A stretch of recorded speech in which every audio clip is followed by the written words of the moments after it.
materi acara, dalam materi pelajaran adalah sejarah Indonesia atau sejarah peminatan.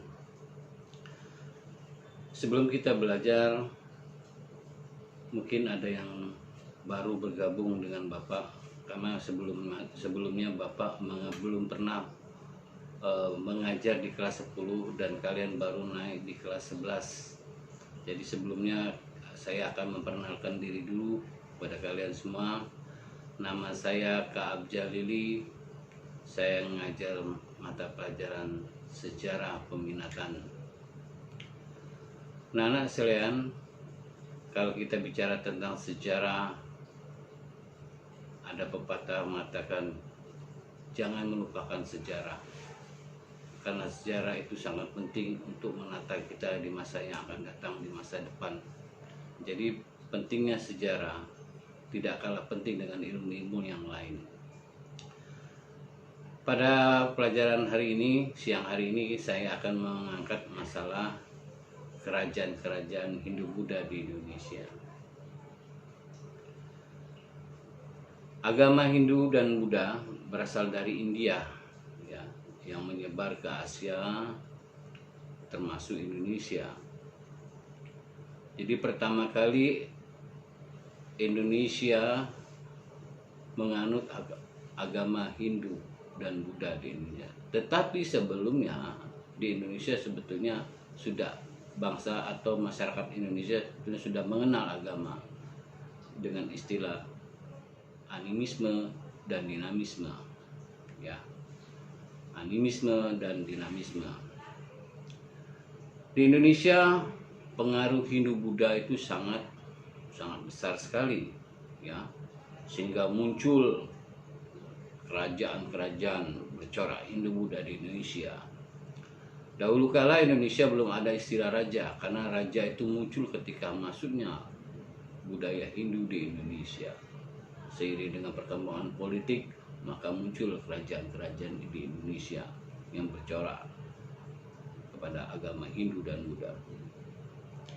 Pengaruh yang kuat dari kebudayaan Hindu-Buddha di bidang pemerintahan yaitu munculnya sistem kerajaan, di mana dahulu kala di Indonesia kehidupan masyarakatnya hanya dipimpin oleh seorang, atau hidupnya berkelompok-kelompok yang dipimpin oleh seseorang yang bernama dengan kepala suku, ya, atau kepala adat, atau istilah-istilah lain yang berlaku pada waktu itu, yang berlaku di Indonesia pada waktu itu. Kerajaan-kerajaan berasal dari bahasa Yunani, ya, atau monos yang berarti satu, archen yang berarti pemerintahan. Jadi istilahnya kerajaan merupakan jenis pemerintahan yang dipimpin oleh seorang penguasa yang disebut dengan raja atau penguasa monarki. Monarki atau sistem pemerintahan kerajaan adalah sistem tertua di dunia, ya. Nah, jadi adalah sistem pemerintahan yang tertua di dunia. Kalau sekarang muncul istilah presidensial, perdana menteri, itu pada abad-abad ke-20 saja. Tapi sekarang ini, ya, sebelumnya pada abad-abad ke-16 banyak istilah kerajaan-kerajaan.